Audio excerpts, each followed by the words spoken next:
মহাপুৰুষ শ্ৰীমন্ত শংকৰদেৱৰ জন্মস্থান বৰদোৱা সত্ৰত আগ্ৰাসন আৰম্ভ হৈছে। আজি অসমীয়া সংস্কৃতিৰ নাম প্ৰসংগৰ সমানে সমানে মছজিদত আজান আৰম্ভ হৈছে।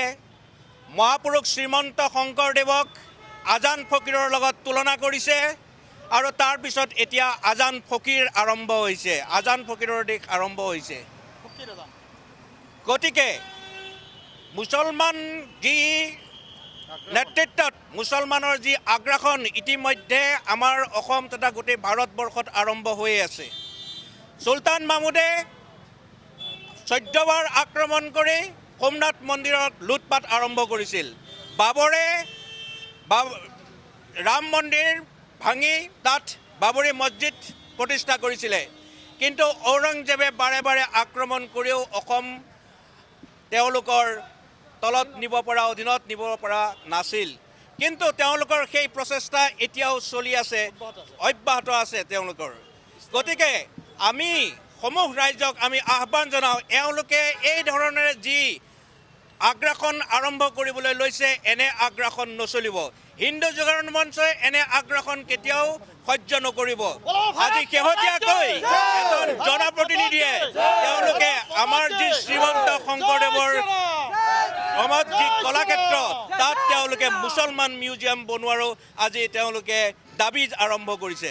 আৰু কেইদিনমানৰ পিছত দিছপুৰতো তেওঁলোকৰ দখল আৰম্ভ কৰিব। গতিকে এই সময়ত এনেধৰণৰ প্ৰতিবাদ, এনেধৰণৰ দাবী হিন্দু জাগৰণ মঞ্চই কেতিয়াও সহ্য নকৰে। আৰু অনাগত দিনত এনেধৰণৰ প্ৰতিবাদ, এনেধৰণৰ দাবী যাতে তুলিব নোৱাৰে তাৰ বাবে হিন্দু জাগৰণ মঞ্চ অসমে সদায় প্ৰতিবাদ কৰি যাব। আৰু প্ৰয়োজন হ'লে তাৰ কাৰণে বিহিত ব্যৱস্থা, গণতান্ত্ৰিকভাৱে বিহিত ব্যৱস্থা আমি ল'ম।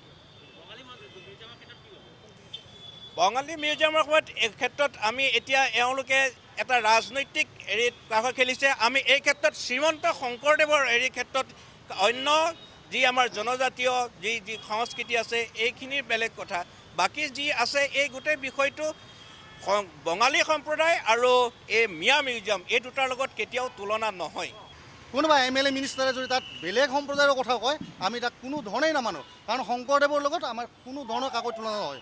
আৰু এটা কথা মনত ৰাখিব, আমি অহিংসা পৰম ধৰ্ম মানুহ, কিন্তু তাৰ পিছৰ লাইনটো আমি পাহৰি গৈছোঁ, ধৰ্ম হিংসাটো থৈ বছ। আজি যদি ধৰ্মৰ নামত কিবা অসুবিধা পাওঁ তেনেহ'লে কিন্তু সেই ধৰ্ম হিংসা কৰিবৰ কাৰণে হিন্দু জাগৰণ মঞ্চ সদায় প্ৰস্তুত। আমাৰ প্ৰতিজন কাৰ্যকৰ্তা একোজন হিন্দু সৈনিক, একোজন সিংহ। মনত ৰাখিব লাগে, শ্বেৰমান আলীৰ দৰে বাবৰৰ বংশধৰ এই জাবৰবিলাক, বাবৰৰ লগত অহা এই জাবৰবিলাকে মনত ৰাখিব লাগিব যে হিন্দু জাগৰণ মঞ্চ যেতিয়ালৈকে আছে তেতিয়ালৈকে অসমত মিয়ালেণ্ড প্ৰতিষ্ঠা নহ'ব। অসমত কোনো কণ্ডিশ্যনত, অসমত আমি কলাক্ষেত্ৰই হওক, কলাক্ষেত্ৰ বুলি কথা নহয়, অসমৰ এটুকুৰা মাটিতো তেওঁলোকক মিউজিয়াম স্থাপন কৰিব নিদিওঁ। ইয়াত লুঙি আৰু মেখেলা চাদৰ, পেটিকোট, সেউজীয়া পেটিকোটৰ ইয়াত কোনো ধৰণৰ স্থান নাই। আমাৰ ইয়াত শংকৰদেৱৰ কি থাকিব, গুণমালা থাকিব, বৃন্দাবনী বস্ত্ৰ থাকিব, তাৰ লগত শ্বেৰমান আলী কোৱা এই সেউজীয়া মেখেলা চাদৰ আৰু সেউজীয়া এই জালি টুপি আমাৰ ইয়াত নচলিব। ইয়াত যদি চলোৱাৰ কাৰণে কোনোবাই যদি প্ৰচেষ্টা কৰে তেনেহ'লে হিন্দু জাগৰণ মঞ্চই উচিত প্ৰত্যুত্তৰ দিব। আৰু ইমান মাৰাত্মক ভয়ানক প্ৰত্যুত্তৰ দিব নহয়, খাৰা হ'ব নোৱাৰিব। এয়া সকিয়নি হিন্দু জাগৰণ মঞ্চই গোটেই অসমবাসীক আজি এটা কথা কৈছে, যদি আজি নাজাগে তেনেহ'লে অসমত মুছলমানে এনেকুৱা আগ্ৰাসন কৰিব যে অসমক বাংলাদেশৰ লগত লগ কৰি এখন সম্পূৰ্ণ নতুন ইছলামিক স্থানৰ কাৰণে তেওঁলোকে পৰিকল্পনা কৰিব। এয়াই গাজোৱা হিন্দৰ এক পৰিকল্পনা। গতিকে সকলো হিন্দু, সনাতনী হিন্দু এক হওক আৰু এই অপশক্তিক বিনাশ কৰিব লাগিব। এয়া আপোনালোকৰো কৰ্তব্য।